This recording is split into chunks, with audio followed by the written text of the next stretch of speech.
saying an element this is politics now. My name is Morno Balagbobo. We've got quite a great show for you today.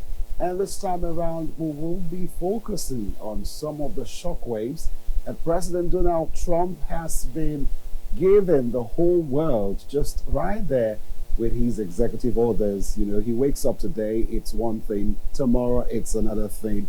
Well, we will try to make sense of all that has been happening over the couple of weeks. China, and the United States back and forth with all of that tariff. So let's take you through our talking points. First, we'll unpack Tinubu's meeting with Trump's Africa advisor. What's the hope for Nigeria regarding the pathway towards economic prosperity via partnership? And also we'll look into the impact of the tariffs on Nigeria's economy and way forward, and implication on foreign relations and trade. Our guest today is Dr. Felix Ije. He's an economist, a researcher, an academic, a former banker. When it comes to the economy, he's definitely so full of all that high-level knowledge, and he will be giving us all that we need to know today regarding Trump's tariff, Nigeria, Africa, and the rest of the world. And of course, I will delve into just for some time to look at Rivers' political crisis. How do we resolve this lingering, continuous bickering between the people who want Fubara back and also the sole administrator who has been appointed by President Bola Tinubu to bring about a sort of peace and maintain the peace in the state? Our talking points will focus on sole administrator's role to ensure neutrality, which is key. That's one of our talking points. And then secondly, we'll look at the furor over local government administrators' appointments. They've been inaugurated, and the calls for Fubara's reinstatement. Our second guest could not make it today, but of course, Zoe Solomon Tamuno Tonye, a development activist, and also the president of Rivers Emancipation Movement, will be with us in a short while. So let's take a quick breather. We'll be right back to break it all down for you. To stay with us.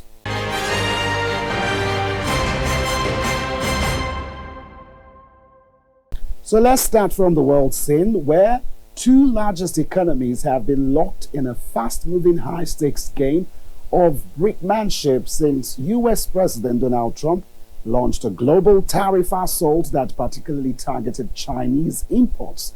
Tit-for-tat exchanges have seen U.S. levies imposed on China rise up to 145%, and Beijing setting a retaliation of 125% ban on American imports. Now, the U.S. side appeared to dial down the pressure slightly on Friday, listing tariff exemptions for smartphones, laptops, semiconductors, and other electronic products for which China is a major source. We have the soundbite, so let's have a listen. In place in the not distant future, because as you know, like we did with steel, like we did with automobiles, like we did with aluminum, which are now fully on, we'll be doing that with semiconductors, with chips, and numerous other things. And that'll take place in the very near future. And all the things. And what we did is we want to uncomplicate it from a lot of companies, because that's really where it should be, ideally. And we wanted to uncomplicate it from a lot of other companies, because we want to make our chips and semiconductors and other things in our country. And do you know what rate the semiconductor tariff? I'm going to be announcing it over the next week. And are you going to announce tariffs on things like iPhones, tablets? Well, that's going to be announced very soon, and we'll be discussing it. But we'll also talk to companies. You know, you have to show a certain flexibility. Nobody should be so rigid. You have to have a certain flexibility. And we're doing really well, and financially our country is going to be stronger than it's ever been. So some products there's flexibility for some products? For some products, yeah, maybe. Can you say what kinds? No, I'll be announcing it in the not too distant future, but it's going to be separately announced. But Beijing's Commerce Ministry said the move only represents a small step and insisted that the Trump administration should completely cancel the whole tariff strategy. The tariff war has shaken global businesses in the last few days, its impact has been cancerous to other countries whose exports find consumption in some of the world's dominant markets. Now, of course, you look at how this is going to impact the Nigerian economy, providing perspectives to development. The Director General of the Manufacturers Association of Nigeria, Segun Ajayi Kadiri, in an interview recently explained how the global tariff war affects our nation and the resonating impact on the African Growth and Opportunity Act, which is a U.S. trade law that provides duty-free access to the U.S. market for eligible products from sub-Saharan countries. And the Minister of Finance and Coordinating Minister for Economy, Wale Edun, has also said that there is going to be a conversation amongst the economic team involved in the private sector on how Nigeria should respond, even lowering the initial 14% tax on U.S. goods, saying that it is still a source of worry because we are operating in a positive balance of trade with America before then. So why all these tariffs? I mean, Trump is slamming all countries at this point. But also to remember that Nigeria's average daily crude oil output fell in the first 3 months of 2025 as the world battled price uncertainties amid global trade wars. And data released by the Nigerian Upstream Petroleum Regulatory Commission, new PRC, showed that the daily crude production figure was an average of 1.4 million barrels per day in just March, which is down from 1,465 MBPD in February. Well, I'm not an economist, I'm just an anchor, joining us right now to make sense of the latest development as we look at the global implications and also how it affects us right here is our guest, Dr. Felix Eje, and he will be with us shortly. But before we do that, let us remind you over the weekend that President Bola Ahmed Tinubu received a State Department representative from President Trump's administration, Massad Bulus, the senior advisor for Africa. And the meeting focused on developing a strategic economic and security partnership between Nigeria and Africa and, of course, the United States. And this is anchored on mutual respect for prosperity and regional stability. The U.S. State Department rep conveyed President Trump's strong interest in deepening direct engagement with Nigeria as a cornerstone of U.S. relations with Africa. But we've seen how President Trump has been relating with Canada. I mean, Canada is the U.S. most reliable partner. And we've seen how sad that relationship has, turned out to be this past few weeks. So looking at that meeting with President Bola Ahmed Tinubu that he had with Trump's advisor, is it something that we should be keen on, or we should have other measures with which to protect our interests? Well, Dr. Felix joins us right now. Thank you so much, Doctor, for being with us on the show. Okay, thanks so much. So what is your response to this absurd tariff war between China and the United States? Okay, the tug of war really between China and the United States of America did not just start today. It actually started as far back as 2018. That is the first tenure of Donald Trump, when he noticed that China is getting much influence, and at the same time, when he checked through their balance of payment, huge balance of payment deficit between the US and China, he started looking for ways to make sure that he reduced the imbalance. Then, in order to do that, they tagged it as security issues, some started coming in. And China being an economy that is not only emerging, but already taking a deep root, they have to resist too by coming up with their own tariffs. So it's a continuum. And again, the nature of administration of Donald Trump is the type that is very, very protective. Is the one that want to really stand his ground to make sure that their economy, they remain fully economically nationalized. Their national dominance They want to use that as they use tariff not only to control trade, they also use it as a political instrument to wear their power all over the world. The recent development,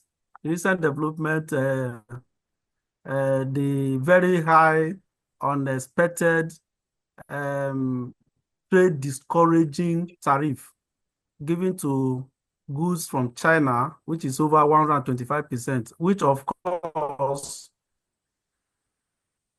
China also retaliated by looking at the products that do come from them and also give the same. It's like a tug of war between them. They say when two elephants fight, the grass suffer. It's not only themselves that will bear the brunt, it's not only themselves that will feel the impact. The impact will be felt. Now, Dr. Felix, could China's increased tariffs on U.S. goods lead to a greater focus on African markets? And most importantly, how prepared is Nigeria to attract such trade investment, or some would want to call it redirection? Yes, actually, with what is happening between China and US, US is trying to look outside the China market. China is also trying to look away from US market. So there is going to be a kind of struggle and possible partition of the African economy trying to woo markets. Remember what happened in 2018? That was what resulted in Chinese influx, Chinese business influx into Africa and major dominance in Nigeria till today. The African economies, the volume of trade that is supposed to come there. Like what is happening now, let me give you a lowdown of what actually happened when there was a serious tension. The tension that happened affected affected oil prices, which indirectly affect Nigeria. The same tension affects agricultural products. Ordinarily, it's supposed to result to increase in supply or exports of agricultural products to countries like the US, and since they are no more taking a lot from China, but because their squabble dampened the economy, and because we do not have the necessary technology and social infrastructure, we are unable to produce. We depend heavily on oil. So then from 2018 to today, it has had a far-reaching negative impact on us. Generally, that is on the average, it's a negative impact because initially they will look out to Nigeria to as the major market for raw materials and also market for the finished products. But when we are not generating finished products, we start searching around for raw materials, and the major raw material we give is oil. Then other economies that actually benefited a little within Africa, I think Egypt had a fair share, and some of those North African economies, Morocco, because China now consolidated the Asian economies. They consolidated the Asian economies. They start looking deep into the reduction in the use of dollar, and at the same time, by opening up markets within the Asian economies and some African economies. So immediately, some countries benefited, but countries within West Africa, we did not really benefit more. In Nigeria, are we ready? I don't think we are ready for the market that is coming. Very many American companies that have issues, why in China, when they want to relocate, they relocated to some African and Asian economies. I don't think we are really settled for it, because economies need to have very good social infrastructure. For Nigerian economy, initially, Nigeria is supposed to be a hub for a lot of activities. But yes, when other companies that closed from China the American companies that have closed from China, they look to African economies. Coming to Nigerian economy, the cost of production is very high. So instead of coming to set up companies in Nigeria, they prefer setting up their companies elsewhere, but bringing the product to Nigeria to sell. So somehow, Nigeria may face a kind of pressure, dumping pressure, where products from other economies will come to Nigeria, but they are not coming to set up factories in Nigeria. That's why I say we are not prepared. What makes an economy to be prepared to be manufacturer economies prepared is when they have lights, very stable. They have, apart from lights, they have security issues that we are facing is also affecting us. So for Nigeria, we are not strategically positioned yet. But recently, Nigeria joining BRICS is a strategic move, another lot from China. But I hope with time, that will not bring a kind of issue between Nigeria and the US economy. That means we are aligning with the Chinese, we are aligning with China and leaving a lot of businesses with, it's going to be a diplomatic squabble. It's going to be a diplomatic activity that the presidency have to look into to see how they are going to balance it. We are not fully prepared. But with time, I think with technology hubs that are coming up, and if you also watch our budget, the structure of the medium expenditure framework that we have in Nigeria, it's supposed to be more tailored into providing the social infrastructures that we need to stabilize the economy. It's something that we need to watch out. For now, we are not fully prepared, but if private individuals should warm up, because there will be a lot to benefit with the difference they are having, and if care is not taken, there will be a lot to lose. Interesting, but how can Nigeria strategically position itself to benefit from trade diversion caused by US-China tariff escalations? I think for Nigeria to position ourselves to benefit from this, we should talk of getting necessary trade infrastructure. First of all, we have to look at our ports, because if goods will be coming into West Africa, a lot of movement of goods, those ones that is coming from China, ordinarily going to Europe, going to USA, may be diverted to Africa. So we need to get prepared. Our trade infrastructure have to be in order. That is one. Then again, we should also talk of how to reduce tension. Conflict in the society, how to reduce tension. Once tension is reduced, then other economies will see in the Nigerian economy as a good bride, where they can come up to set up their industries. Then again, Nigeria should also be thinking of lashing into the value chain. We concentrate too much on only agriculture and the primary extractions, because till today, oil exports remain the mainstay of the economy. Then the industrial sector is not opened up very well yet. The multinationals that are supposed to come to set up in Nigeria, they are not coming. It's like that is why we are also having labor issues and other issues related to production. So we should be ready to not only export raw materials, we should be ready to export finished products, refine the products more. We should be talking of refining products. If we are to harvest agricultural products, including cocoa, why is it that everything cocoa that we are getting, we are just taking it raw outside? Why can't we reprocess here for other markets?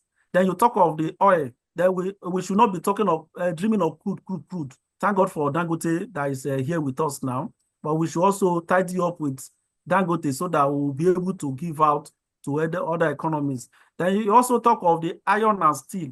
Nigeria should work more on our iron and steel, because iron and steel is something that attracts factories. It's something that attracts manufacturing industries into the economy. But ours is very poor. We should work more on our oil and steel, and at the same time, work heavily with strategic, that is considering power as strategic importance, that we should improve our electricity, improve our energy. Once it's improved and tension is reduced, then it will benefit more from what is happening now. Again, we should talk of export diversification, more export diversification. We should be talking of other things. Nigeria should be talking of what other products. As at now, the best preparation that they would have done is to dichotomize the Nigerian economy, different regions. Then they should concentrate on what they know how to produce best in different regions and become experts in it. Then individuals will now have to come into the value chain of those products. If the people within the West is considering more of a lot of products that they produce, I mean the primary products, and see how to reprocess it, those from the South, those from the North, then we should work more on even our dairy products, which is giving us conflicts. If we work more on it, there is highly needed over there too. In as much as US, they are major producers of beef and also dairy products. They also need more. Then the ones they normally get from the Asian economies may be reduced. Actually, they are going to be under pressure in US.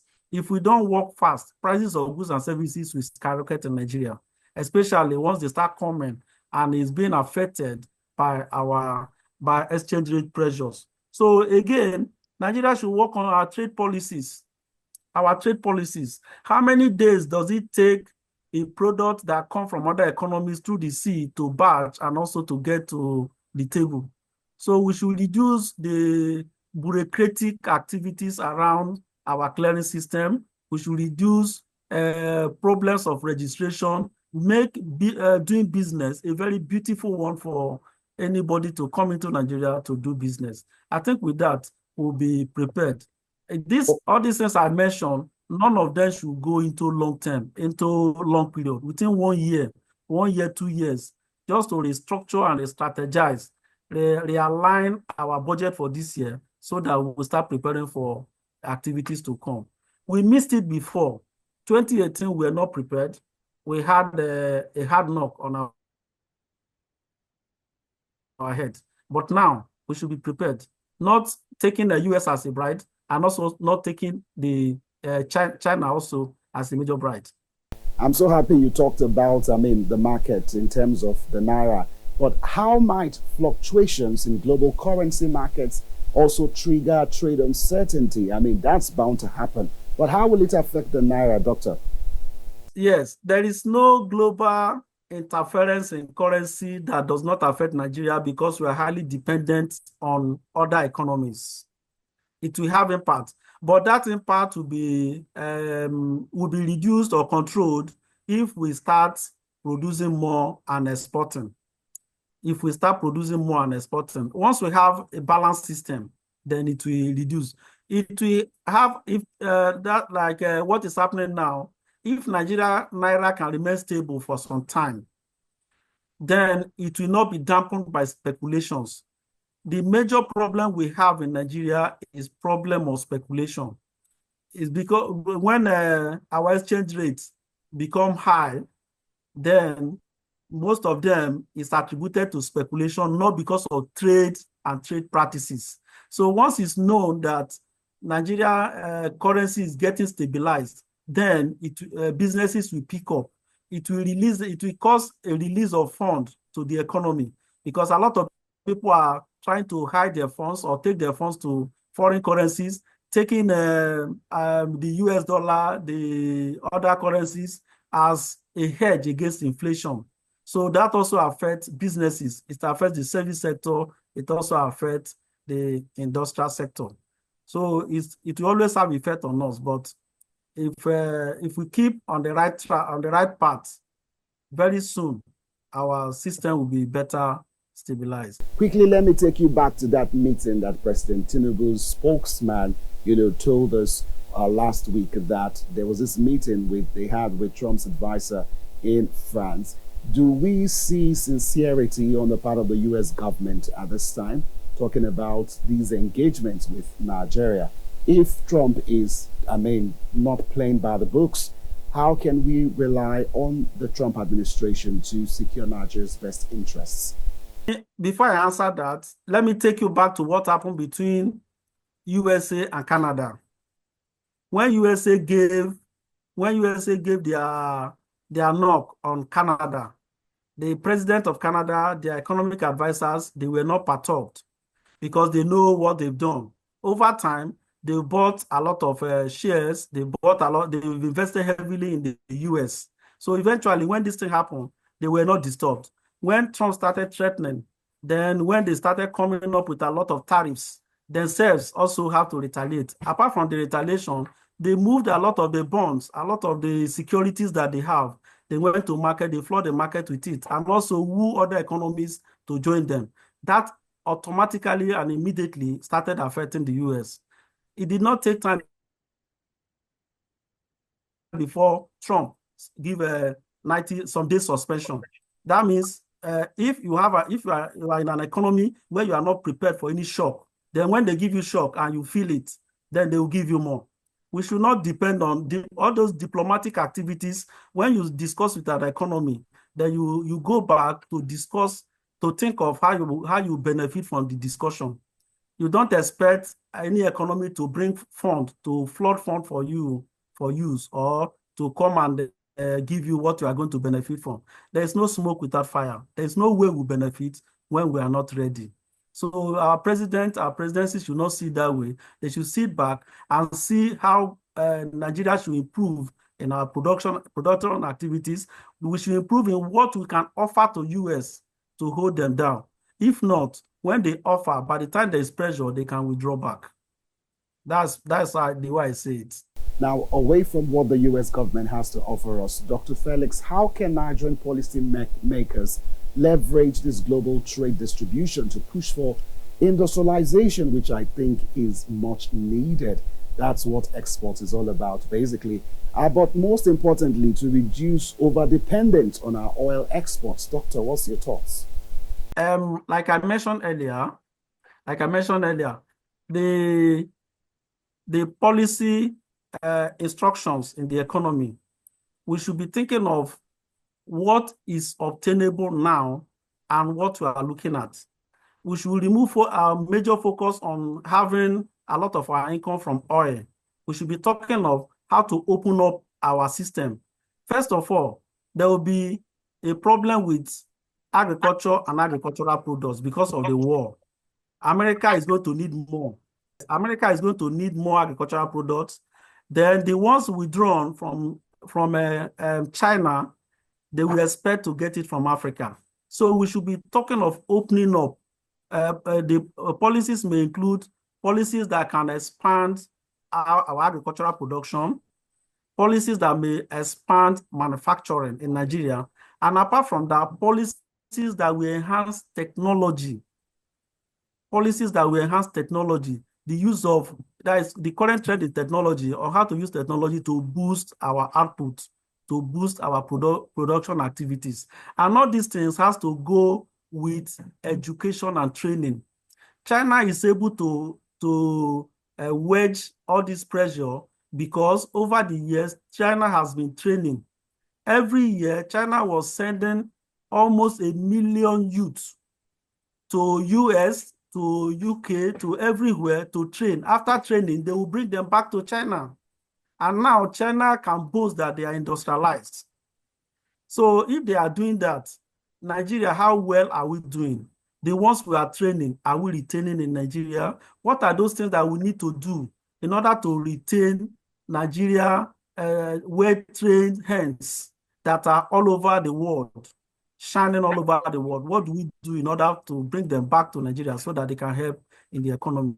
It's not good, it's not enough to only educate, but how do you retain the one you educate? And the only way to do that is to enhance our nation with increased output and at the same time, very good remuneration in order to attract them back. Once it start coming, our good hands will start sitting back. So education is very, very necessary. They should look at our education policies, how to enhance it, the quality of education. Then they should look at manufacturing sector, how to improve, use the BOI where necessary, use the Bank of Industry where necessary to enhance production at even lower levels. There was a time I also mentioned that if it's possible, even the local government authorities, LGAs, should be saddled with authority that with the responsibility of monitoring agricultural practices within the environment so that our output will increase. Then food production, when it's enhanced, then we'll have enough to export. So that is what I see for now. And to move away slightly from Nigeria, Dr. Felix, we're looking at the African Continental Free Trade area, which serves as a buffer against external trade shocks. The question is, can Nigeria lead in this particular space? The African Continental Free Trade Agreement actually came to limelight when Trump came up with the tariffs in 2018 against China. So that war also strengthened the African Continental Trade Agreement because different continents now start looking at how to position themselves because it's called economic nationalism. Economic nationalism start coming up and regional integrations start coming up. Now we are not talking of globalization, we are talking of disintegration into different regions. The African region, African Continental Trade Agreement is very good.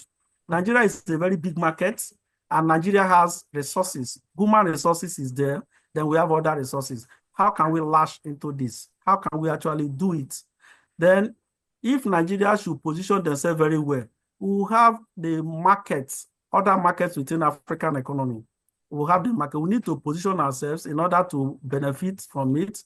And not because we have the market where other economies can come to us, then we also have capture other African economies where we can sell our products.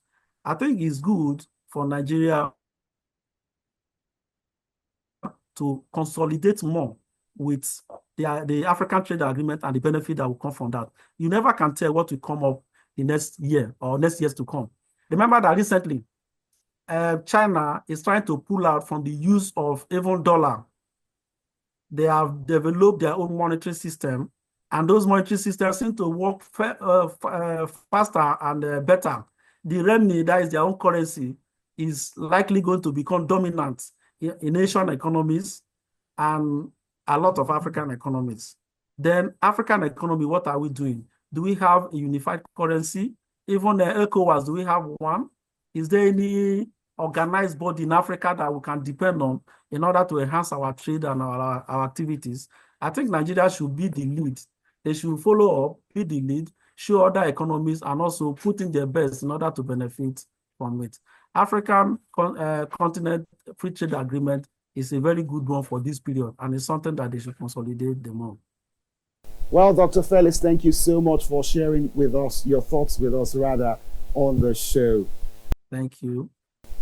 All right. The escalating U.S.-China trade tensions in 2025, some will say presents both challenges and opportunities for Nigeria and Africa.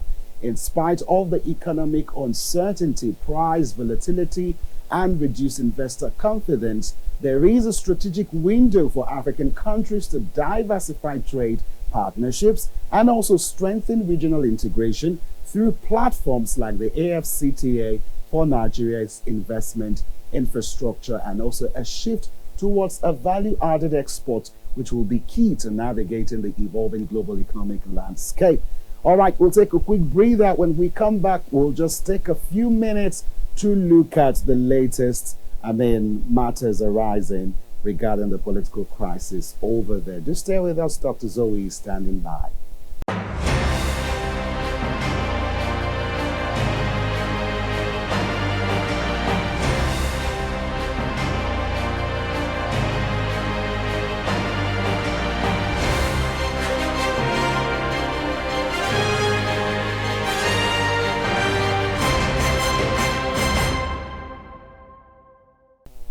Glad to know that you're still watching LN 24/7. If you just tuned in, this is Politics Now. Let's remind you that the sole administrator of Rivers State, Vice Admiral Iboki Bass, has pledged to remain neutral amid the ongoing political crisis in the state. Ibas emphasized that his administration will prioritize conflict resolution in a statement on Sunday, and also talking about peace building to promote the collective prosperity of Rivers State and its citizens. He noted that sustaining open dialogue among diverse groups would help create a conducive environment for healing and mutual understanding. He also made these remarks rather, at the government house over the weekend. Now, also, the Rivers Sole administrator has explained his decision to appoint administrators for the 2023 local government areas, which generated a lot of heat, of course, when he visited the councils. He said in a meeting in Port Harcourt on Friday, actually, talking about the need to develop the state at the local government level, despite that court order that practically restricts him from doing that. And the appointments, have been met with resistance, most especially loyalists of Governor Fubara, who accuse him of excavating the crisis in the state. Now, a group initiative for transparency, strategy, and good leadership are alleging that, the 23 local government appointees rather are loyalists of the FCT minister, and they also claim that the individuals appointed to the Civil Service Commission and Government Service Commission were weak case on its part, though the Rivers Emancipation Movement, who is headed by our guest tonight, says that the sole administrator failed to demonstrate neutrality in his appointments, warning that the group will take mass action if Ibas refused to reverse them. And let's also tell you that the House of Representatives will on Tuesday inaugurate an ad hoc committee to take over the legislative functions of the Rivers State House of Assembly, according to spokesman Honorable Akin Rotimi on Sunday. And of course, this is subjected to rigorous legislative consideration and duly amended to strengthen democratic safeguards and uphold the principles of checks and balance. So with all these complaints that the sole administrator is not neutral, is partial, it is our hope rather that they would be, talking about the House of Representatives, be able to come in and play that role of checkmating the activities.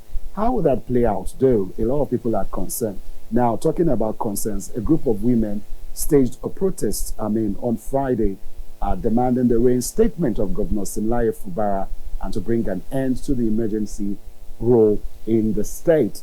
And of course, the Rivers State Government House in Port Harcourt, the women called for return to democratic governance and described the current political situation in the state as simply unconstitutional.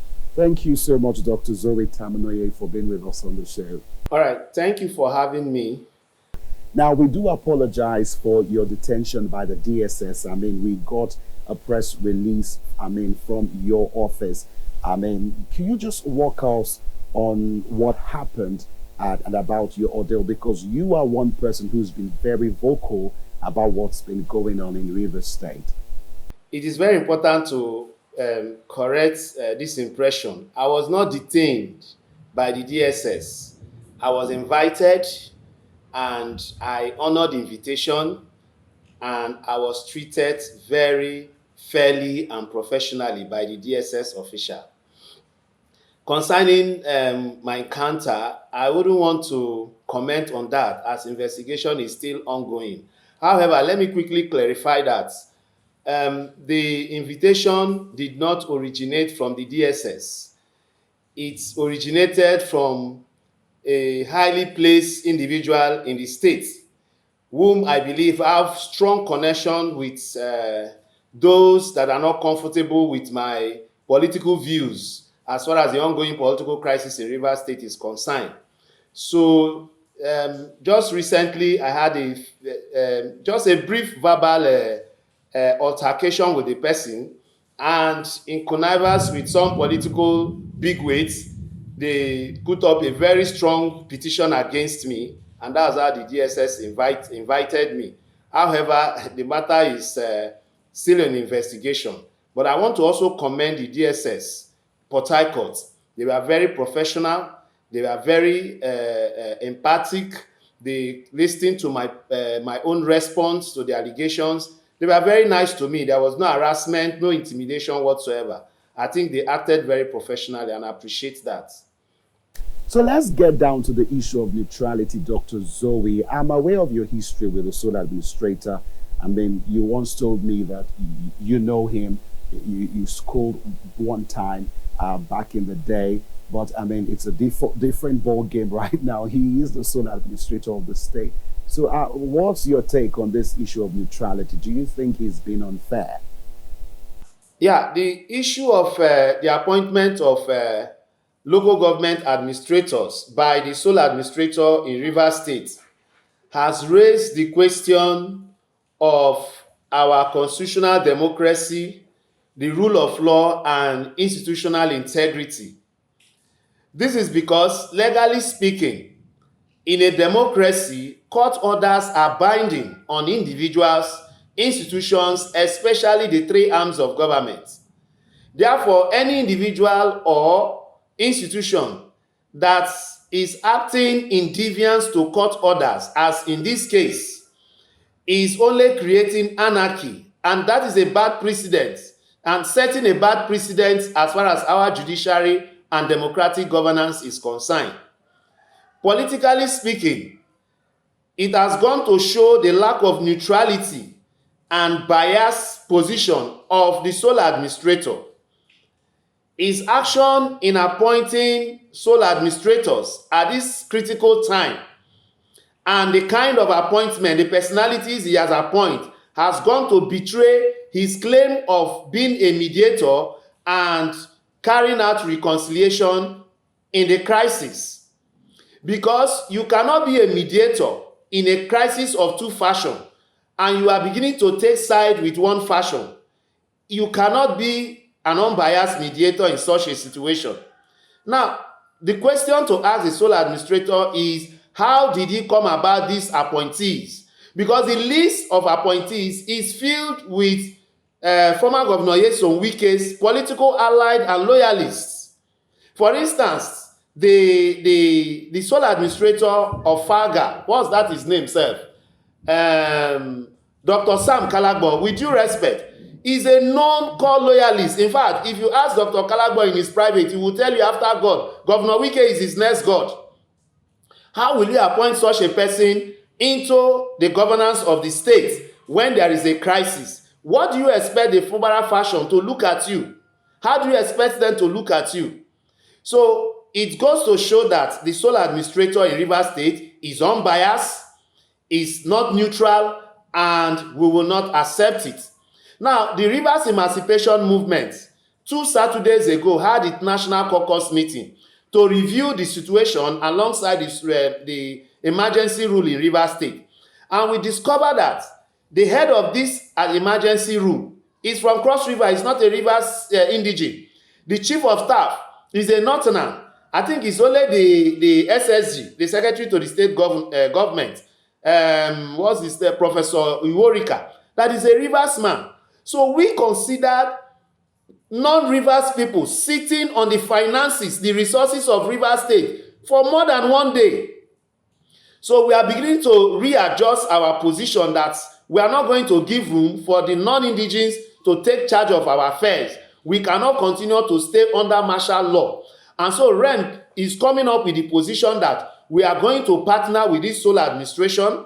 We are going to see what we can do, even if it's for us to be participate in the government, to see that this sole administrator carry out an unbiased, peaceful, and fair transition back to a civil rule and transit power to the elected governor of Rivers State, Sasimila Efubara. That was what we are preparing to do until Monday, last Monday, when the sole administrator quickly answered that question for us on what position we should take by this appointment. This appointment showed that he is not neutral and is biased. And as Rivers people, we will not accept it. Now, because of time, the House of Representatives is set to inaugurate a committee on Tuesday. Are you hopeful that they will be able to keep the sole administrator in check based on some of the concerns that you have shared with us? Yeah, before I answered your question on the National Assembly inauguration of a committee to oversee legislative affairs in Rivers State, let me make the point here that the sole administrator, even though he was appointed on the basis of illegality, he doesn't need to continue on illegality. He can retrace his step, and he has a golden opportunity to write his name in gold with this appointment he has been given in Rivers State. How? For example, there are no governance structure in Rivers State. I can tell you that for free.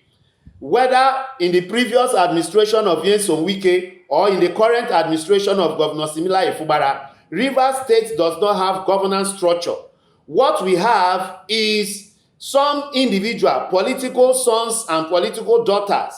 I don't want to use negative words like political thugs and agboros. No.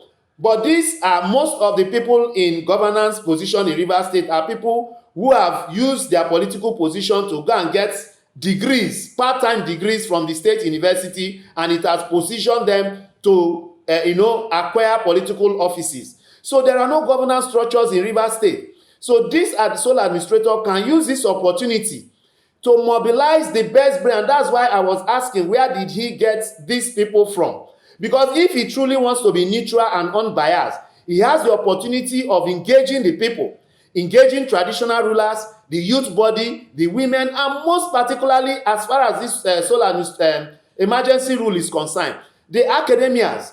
He can engage the VCs and rectors and chancellors of the university and have a meeting with them. Ask them to produce, because they will know better, those who are neutral in the academics, and ask them to produce neutral people, not politicians, administrators, technocrats, to come in and assist him, whether he has 3 weeks, 4 weeks, 1 month, to run this administration, and assist him to set structures, governance structures, that can actually implement government policies. Because right now, we don't even have government policies. The current governor is busy pursuing the gigantic elephant project of his predecessor that does not have direct economic impact and livelihood of Rivers people. So he can use this field period in Rivers State to set a structure. Thank God he has a technocrat as SSG, to help him streamline governance pattern, so that when the governor comes back, he will have an established structure to govern, and not to just bring people who have nothing to contribute to governance, occupying government and closing the door for those who can actually contribute to the development of the state. This is what he can do. Going forward in asking your question with the National Assembly, I can tell you that the Rivers people have no confidence in the National Assembly by virtue of their previous actions as far as the Rivers State crisis is concerned. They endorse an illegality by the president. What confidence would Rivers people have in trusting them to come up with any other committee or whatsoever to govern the state? We don't have confidence in the National Assembly. And that's why the Rivers Emancipation Movement, we are coming up, because we have evaluated the whole situation, and we find out that every approach in resolving the crisis in Rivers State has failed. From the judiciary to the presidency to the National Assembly, and every other individuals or institutions has failed. And so REM has come up with an approach that is workable. So in the days ahead, within the week, we'll come up with a press conference that will marshal out the plans we have for reconciliation of the both parties and take Rivers State to the next level. We are hoping that the former governors, Chief Barrister Nyesom Wike and Simila Efubara, will take advantage of this approach we are bringing before them. If they truly love Rivers State, they should reconsider their ways and see how much their actions have victimized, have suffered Rivers people emotionally, psychologically, in addition with the economic hardship that President Tinubu has placed on Rivers people. As I speak to you, WAEC is about to take place now. I can tell you that there is no public school in Rivers State where you can find laboratory equipment for secondary school WAEC candidates to access to do their practicals, whether in chemistry, physics, or biology. I can tell you, if you go to the public hospitals, you will see the despondency among patients and their relatives because of poor services. Sanitation, if you go to the city of Port Harcourt, you begin to see dirties everywhere. So these are the issues that Rivers people are suffering as a result of the political gladiators fighting for structures and political power. So this is why I also recommend to the sole administrator to just engage, not to engage in political affairs, but to ensure administration by just paying salaries of workers, ensuring that essential services in the health, education, and sanitation are provided. This is what he should do, and not to dabble into politics. All right, Dr. Zoe, we're still out of time, but we want to thank you for finding out time to speak with us. We'll have you definitely, hopefully, as matters continues to arise in Rivers State. Thank you so much, Doctor, for being with us on the show. All right, thank you for having me, and thanks for your concern concerning the DSS invitation. And there you have it, folks. So, Tom, that's the motto we can take tonight on Politics Now. Once again, my name is Morno Balangbobo. God bless Nigeria, and see you next time.